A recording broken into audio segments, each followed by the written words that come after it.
Okay, here we are live. Thank you, Joe, for being here. You have such a busy schedule traveling with Reach University that it's an honor that you found a moment to be here Uh, in this conversation. I'm having a moment of Zen in another Hampton Inn, so I'm happy to be. Well, thank you for sharing your moment of Zen with us. I don't know if it'll stay so Zen as we head into difficult conversation territory. I'm going to dive right in and ask you, what's a difficult conversation you had to have with yourself to get to where you are now? You, you put that as a difficult conversation I had to have with myself. Oh, Uh, that's interesting, right? I don't always say that, but I think that's really what always comes up. um, Yeah, let's do so that for so yourself. there are a lot of difficult conversations that, frankly, Excuse I'm me. really not good at them, and so I'm intentional about that. So we can talk a little bit about how that plays out. But to get Absolutely. where to get where I am, I actually think that I just have to sort of put it out there. Um, uh, I've quit more jobs and more opportunities than most people can shake a stick at in my life. And so the most difficult conversation I've had to get where I am is explaining to somebody why I'm walking through an unexpected door and walking away. Mm.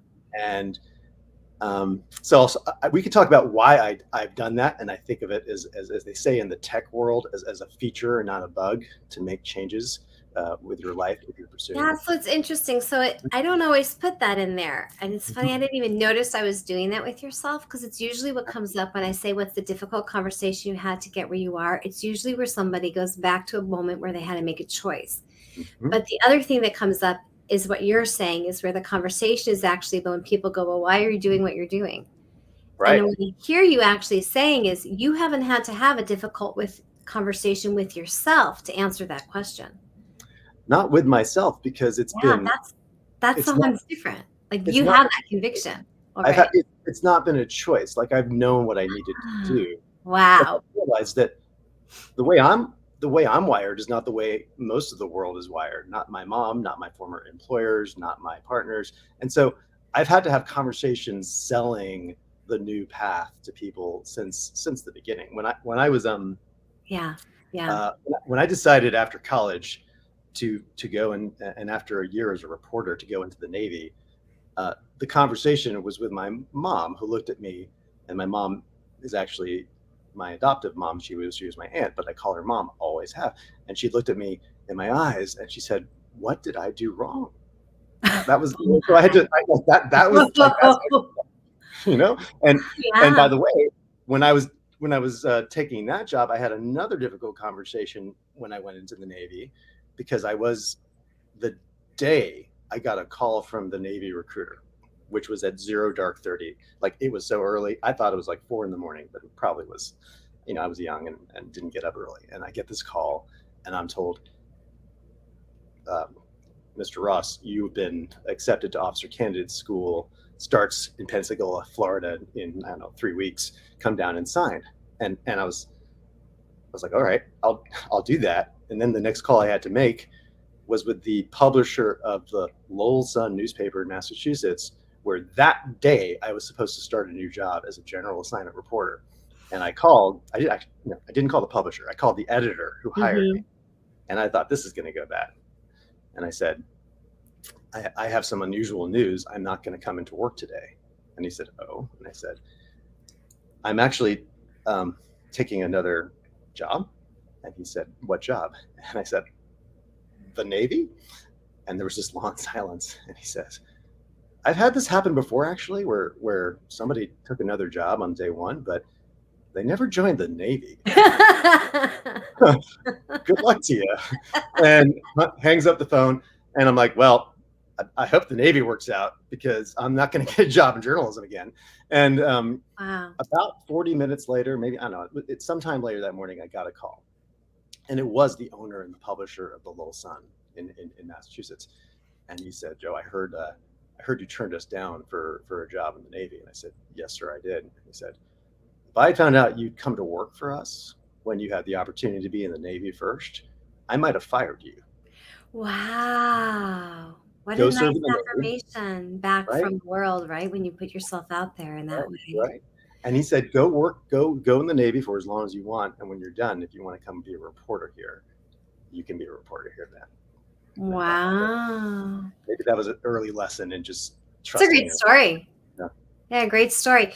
So it sounds like what made it a difficult conversation was when you know you're going to let someone down is the It's hard hard. part. Yeah, I think that's hard. And it's, you can let down people in all sorts of ways. Expectations, presence. Um, but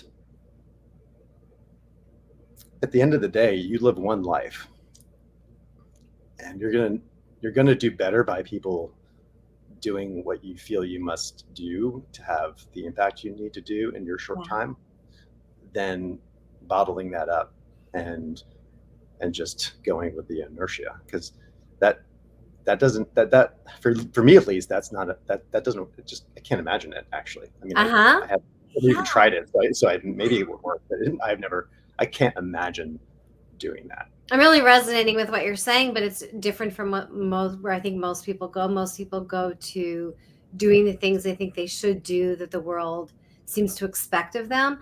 And what I hear from you saying is the difficult conversations have been when you've gone against those expectations or when you've had to tell people that you were doing it your way. But there's something that gives you the fire and the gumption to do that. And some of that I have to acknowledge is privilege, right? Uh-huh.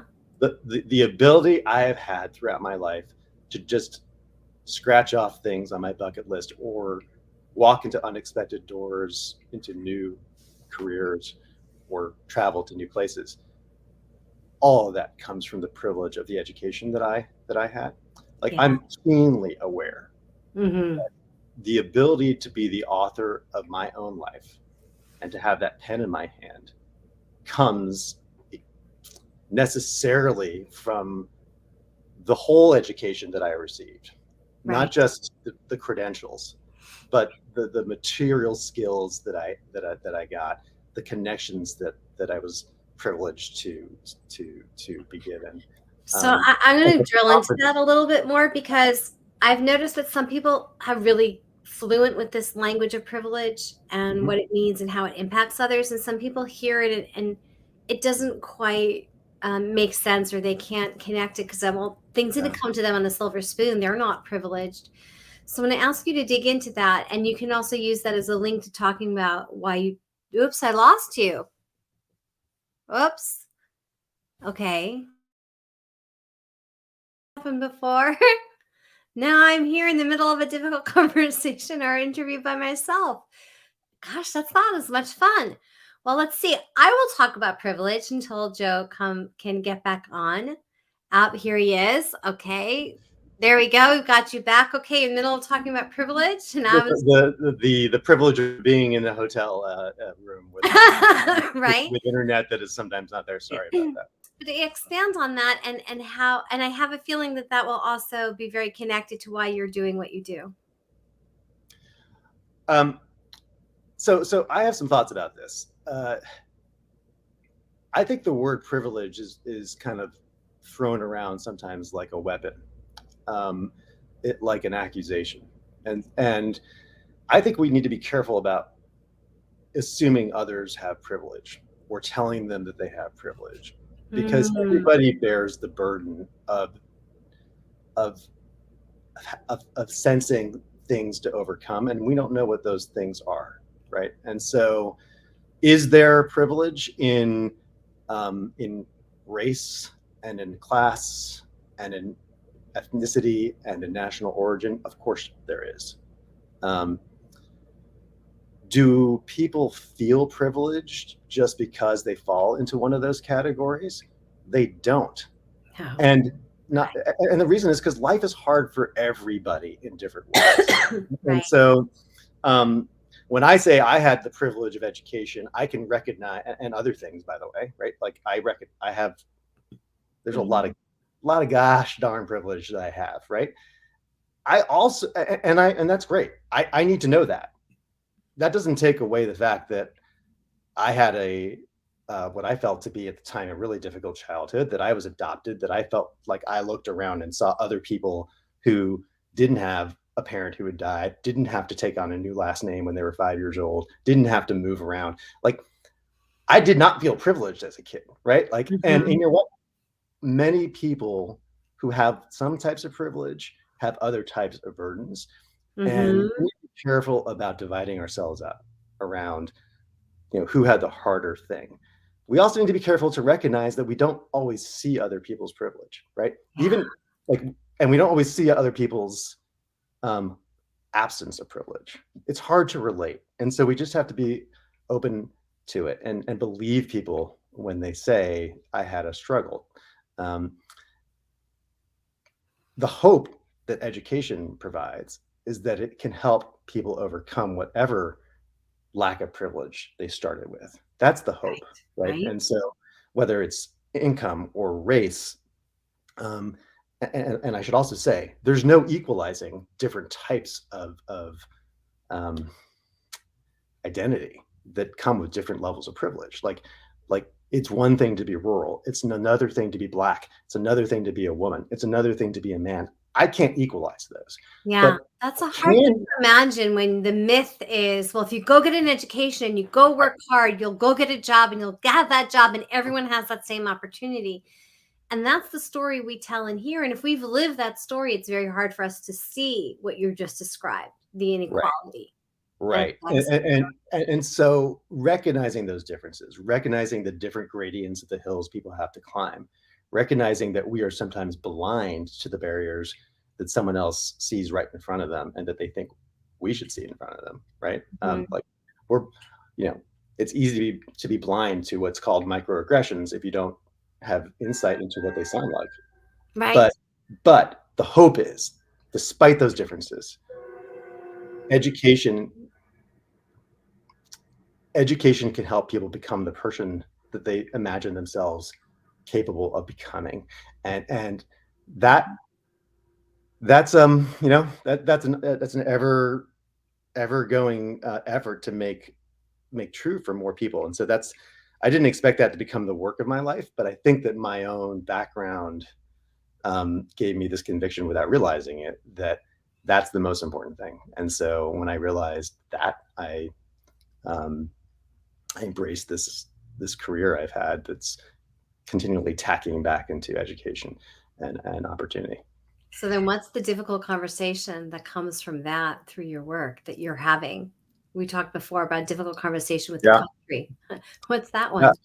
Yeah. So I actually think that the biggest conversation to be had, and it is a difficult one, uh, is with the country right now, right? As I told you before, it's, you asked me who am I trying to have a conversation with, and I stepped back and I thought there's something really big happening in American education right now, and it's not being talked about. It's both a problem, and it's a solution, and Mhm. ironically, it's being missed.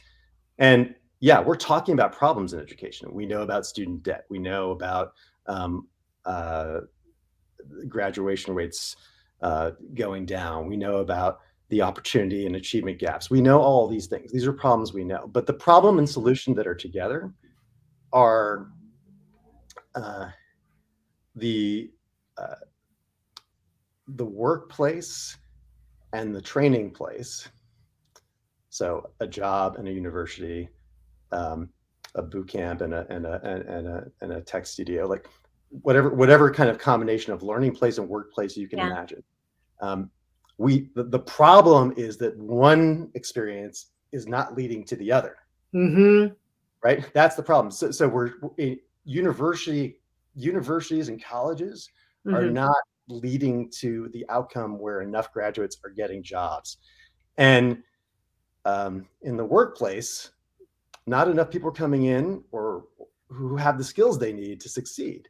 So this problem and this solution is sitting in front of us, because if we flip it and we imagine the workplace as a learning place, and then we imagine a world where jobs lead to degrees instead of the other way around, suddenly we have a different educational um, Right. world, right? And that's the conversation to be had, I think, with the country right now. And I'll say, and this is why. the oldest form of education on earth is the apprenticeship. It's been going on, Mhm. right? Um, we have come to believe that the apprenticeship and learning on the job is only about certain types of jobs. Right. What's obvious today is that's not true.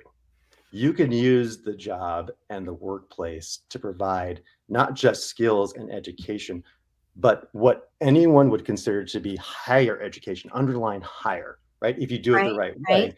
And what that should do is provide people not just the credential, but the confidence, the skills, the problem solving capability, the communication capability to have that pen in their hand and write their own future, walk through open doors, and sort of seize this life they have and make the most of it. And we have to actually stop sort of putting college over here and the workplace and life over there. We have to think Yeah. about putting them So what's together. at the heart of this difficult conversation here? Trying to tease that out. So it's this that we're not actually talking about. Although I think there is some jobs. I paid this much for college, and my kid doesn't get a job. I mean, we have some of that going on, right? And Mhm. college costs so much; it doesn't necessarily lead to a job. So the system is not aligned with what will get Mhm. one person from point A to point B. And then we Mhm. blame people for not doing the work or getting the education for moving themselves, advancing, but the institutions are not necessarily set up in a way that creates an easy alignment to move from point A to point B. So what's the disruption? Well, there's two ways I feel like I could ask the question. Where do you see the problems? And then what's the disruption that Reach University is creating around that? But what makes it a hard conversation, I guess, for Reach University to come in? What are the obstacles you face because of this difficult conversation? Maybe that's the way to ask the question. So what we're trying to do at Reach University is really twofold. One, pioneering what we call the Reach method to solve the teaching shortage in rural America and also urban America, Mhm. but starting with rural America. Um, and so that conversation is with communities that have teacher shortages, but also have untapped talent, adults in the very same buildings where there are classrooms without teachers who could ironically be those teachers. There are 4 times as many employees in a school with something less than a bachelor's degree, aides, paraprofessionals, school bus drivers, than there are vacancies in classrooms. And so if you could just take a fraction of the human capital, a fraction of those adults who Mhm. already work with kids in one way or another, even if it's in the lunchroom, and turn them into teachers, not only does a school fill a vacancy, but a human being fulfills their own potential. So on one side, we're having a conversation with those school districts, but the So, implication of that is yeah, that outside of education, why can't anyone's job lead to a degree in any field? And right. so the conversation with the country is about, let's stop saying higher education is good and it's not good, or it's dead, or it's not dead. Like, let's just step back and like look at what the potential we have here to fulfill this dream that anyone should be able to get the degree they need to be the person they want to be. And the way we can do that requires a conversation with, to your point, not just universities, but also with employers. Right. Because if you're Uh-huh. going to turn the workplace into the learning place, if you're going to turn jobs into degrees, whether it's for a teacher, a future teacher who's currently a classroom aide, or if or it's a bank teller who may become a software developer for Citibank, right? Like, if you're going to make that happen, you've got to convince industry and employers on one hand and universities on the other to act differently. Now, when it comes to the universities, part of the way we have the conversation at Reach is we say, look at us. We're doing this. Copy us. Here are the 5 things Mhm. we think you could do to copy us. Number one, make your academic degrees more efficient. It shouldn't be that the work that somebody has and the online course they're taking are two different things. Make them one. Mhm. Make 1 + 1 = 1. Two,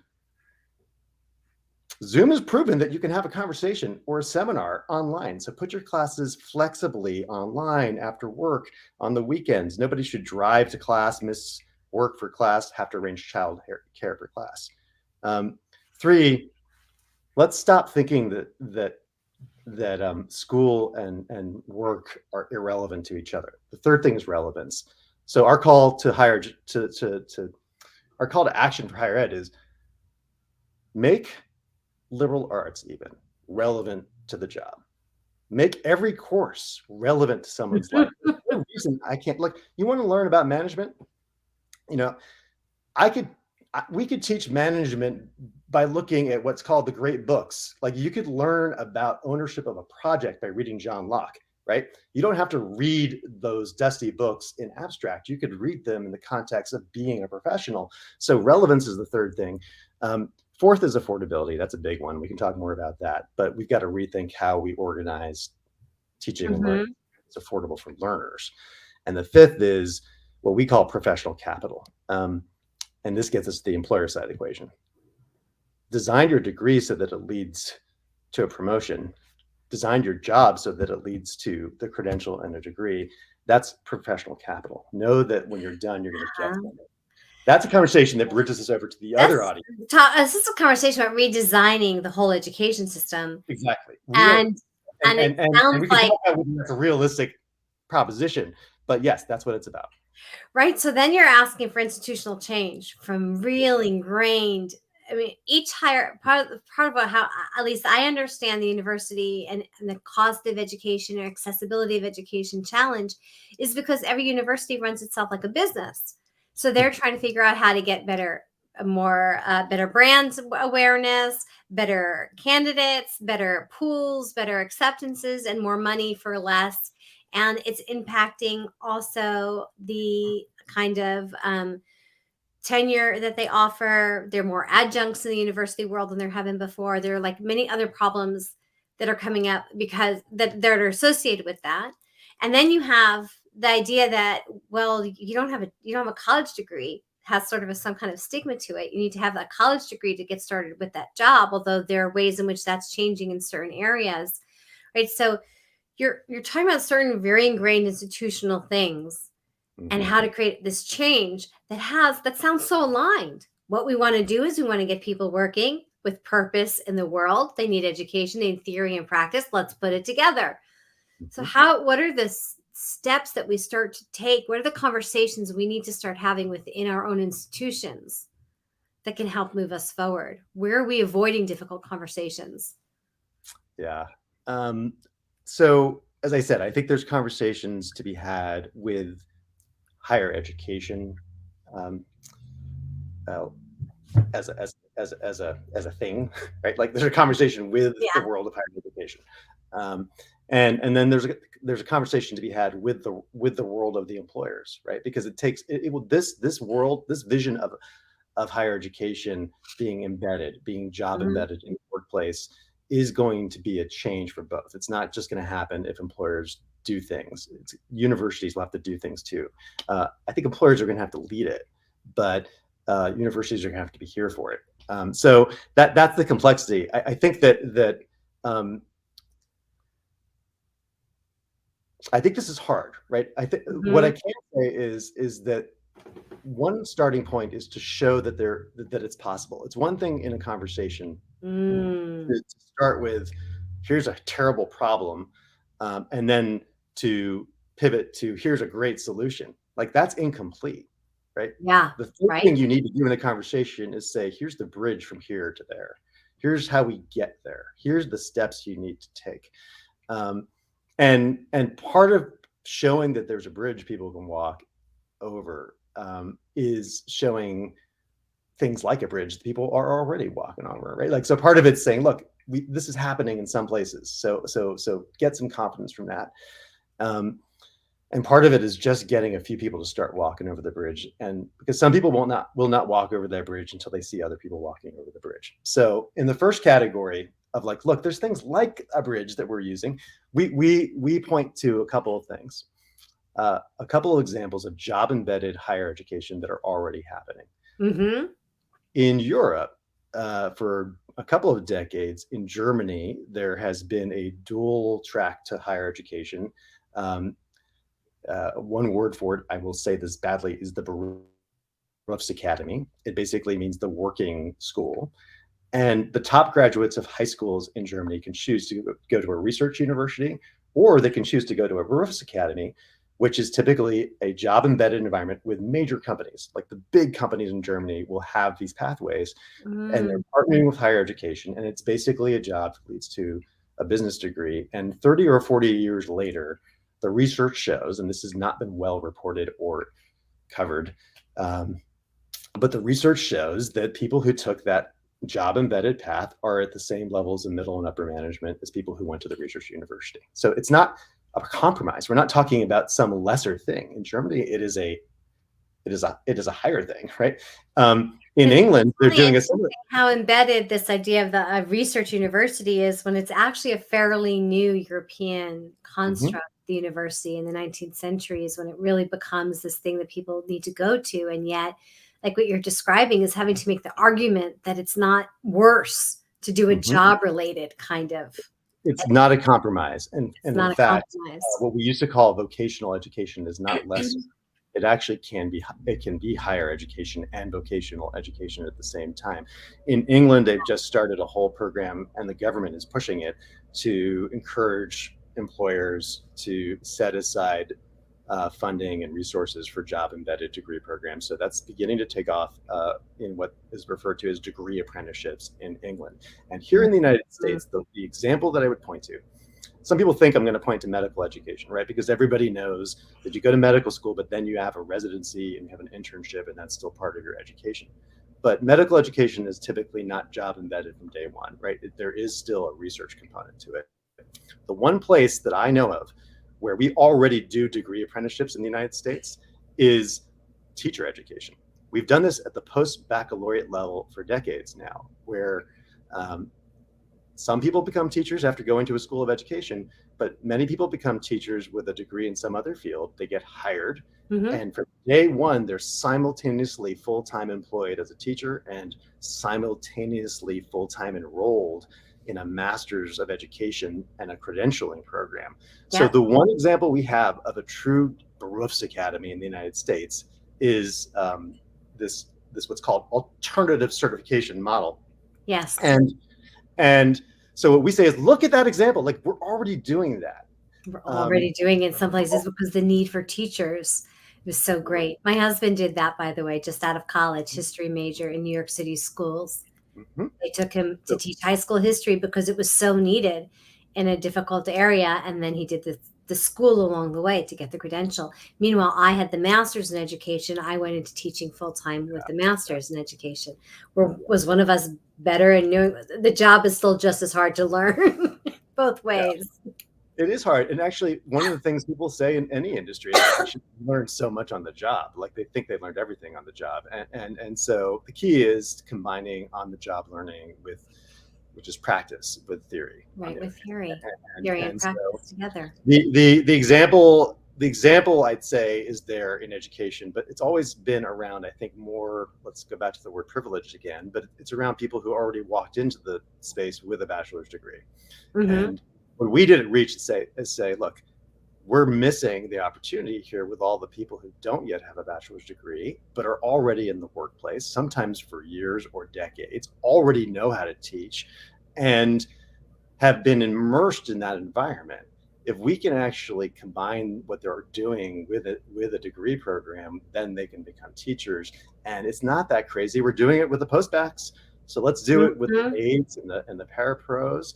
And in teacher ed, they refer to like this job embedded model as alt cert, for alternative certification. I sometimes refer to our program as alternative degree, right? It is, think of it as alternative degree, or sometimes refer to it as a bachelor's apprenticeship instead of a bachelor's of arts, still as a BA. But this is the communication piece of it, right? You're saying, how do we use words to put a kind of a headline or a brand on something that gives someone a flashlight moment, sort of a light bulb moment. And it's and so that's the struggle we're in, because higher education has changed every 100 years in massive ways. We're at the beginning of another massive pivot in higher education. So what does it feel like to be a leader heading this change?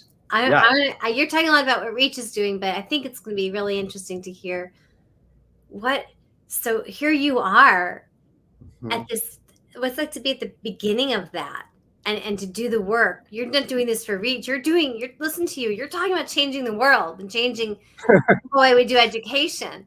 Yeah. And you're out there doing that every day. Who do you need to be able to do that every day? We are here. We are here. We are here to tell people and to convince people and to get people invested in the idea that all of higher education is about to have a massive and beneficial shift. That we're not going to continue for decades accumulating student debt without outcomes, without people getting the jobs they came for. And we can't continue sort of perpetuating this divide in our country where people have and people have not a degree and everything that comes from that. So I do feel like we are sitting at kind of this, like we're sitting at the front of this, I don't know, like a vanguard of something. Like there's a big change coming. And one of the big things that helped was deciding at Reach that we were not going to own this. The way we needed to be successful was to give it away as loudly and as emphatically as we could. And so taking on that kind of mission around not trying to make this about Reach, but make it about what others can copy from Reach has actually been a really important kind of mindset shift for us. We're happy to be the provider of our job embedded degree apprenticeships in the states that we are in, like Arkansas and Alabama and Louisiana and California. But we can't be everywhere, not even in those states. And so we're constantly telling people, copy us. We'll share everything. Nothing is for sale. Like, we will tell you what we're doing. Well, that's a paradigm shift. It is a paradigm shift. And like we've set it up so that we know people are going to want to work with us. And we also know some people are going to want to copy us. And that's good. The other piece is really focusing on ensuring that our example is a good one, so that it validates this vision. 2, communicating about it more effectively, both with stories and with like typical marketing things, like the ways we describe things. And 3, just grounding ourselves in that, as I said before, the conviction that this is possible, because it's not really that unprecedented to have a change. It's just that this particular change is new. And as I said before, it's helpful to know that higher education has radically changed for you to believe that it can change again. At Harvard back in the 1600s, they were teaching in Latin, right? Like, imagine if they'd stuck to that, right? Before 1920 or so, there was no such thing as the medical career pathway with 4 years to an MD and 1 year of internship and 3 years of residency. That started in the 1915 timeframe, along with the case study method at Harvard Business School, which now is the business method for all MBA pedagogy. Like, MBAs are all about the case study.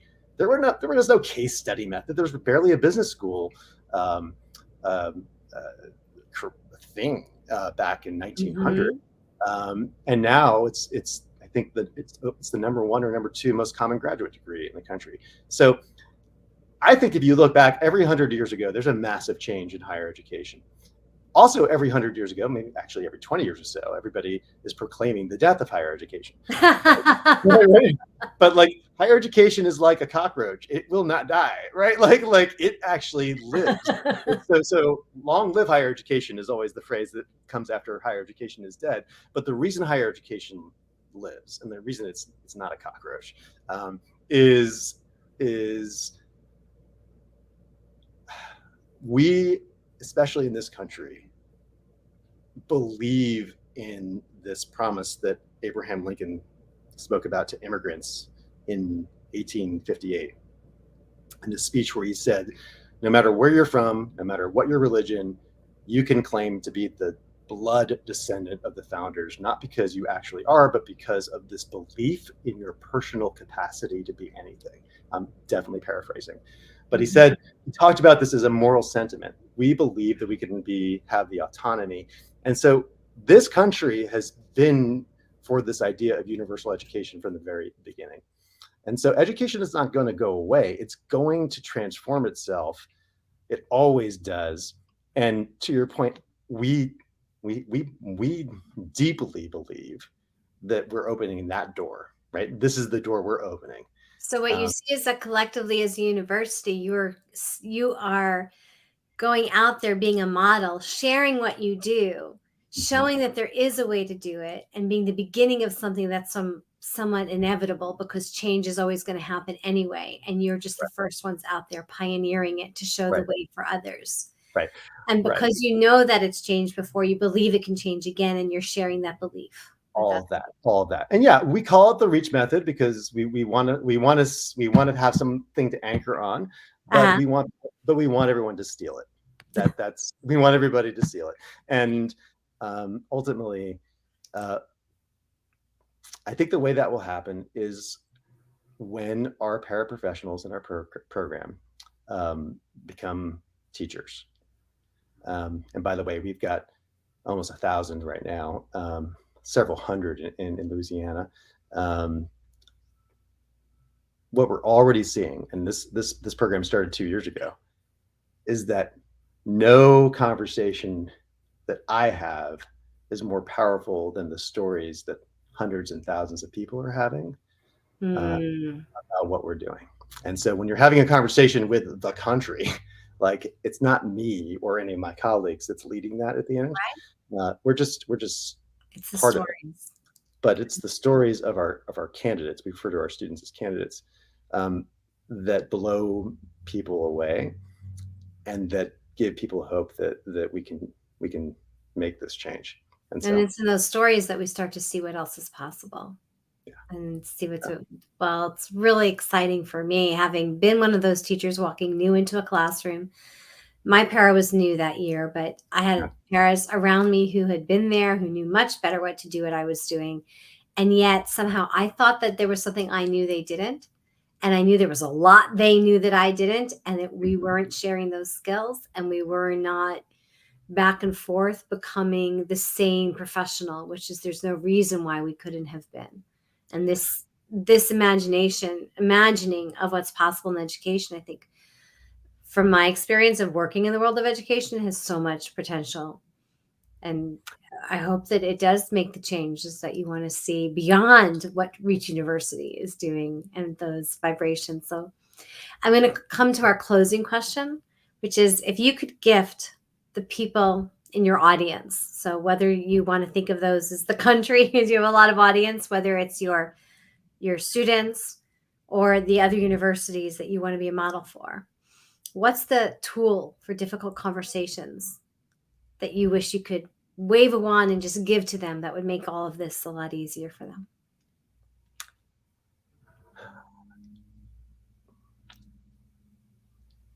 Give yourself permission to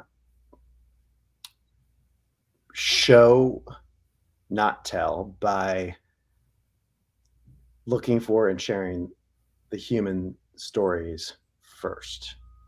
It is so tempting, and I have to stop myself from doing this, to just launch into the nuts and bolts. You know, Reach University offers job-embedded degree apprenticeships, and we do this by partnering with employers to help them to grow their own talent pipelines of teachers who look like the students they serve. We also replicate our work by engaging in collective impact and technical assistance so that everybody can engage in the same degree of apprenticeship work. Like, all those words are true. I don't think anyone understood what I just said.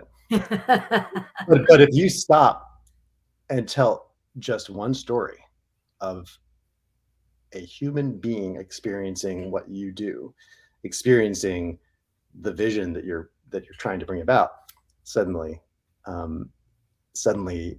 it becomes real, right? It becomes real and it becomes exciting. And so that's my advice. Like, stop, look for the stories, start with a story. When you're reading the newspaper, the articles that start with a story, you probably start reading, you finish reading. The articles that start with like the who, what, when, where, and why, that's where you stop after that, right? So approach the way you change people's minds by starting with the stories that will change their hearts. That's lovely. Thank you for that. Which makes me then want to ask for a story, but I feel like we've used the time and I'm not going to go there. But maybe another time we'll get a couple stories. I got some stories, lots of stories. Yeah, to really be able to Yeah. put this out there a little bit more. So Mhm. thank you very much. I'm going to take us off. We did get some comments here. Thank you, Rusty and Joanna, for the support, and Tina. And people can find you on your profile. Is there anything else you want people to know in terms of where they can find you or ask questions about UH University? I'd love everybody to go visit our website, which is reach, normal spelling, reach.edu. You can find us on all the social channels at Reach University. If you want to connect with me, please feel free. I'm Citizen Ross on Twitter, at Citizen Ross Oh, that's good to know. on Twitter. Awesome. Okay. Thank you. Thank you. This has been great. All right. I took us off.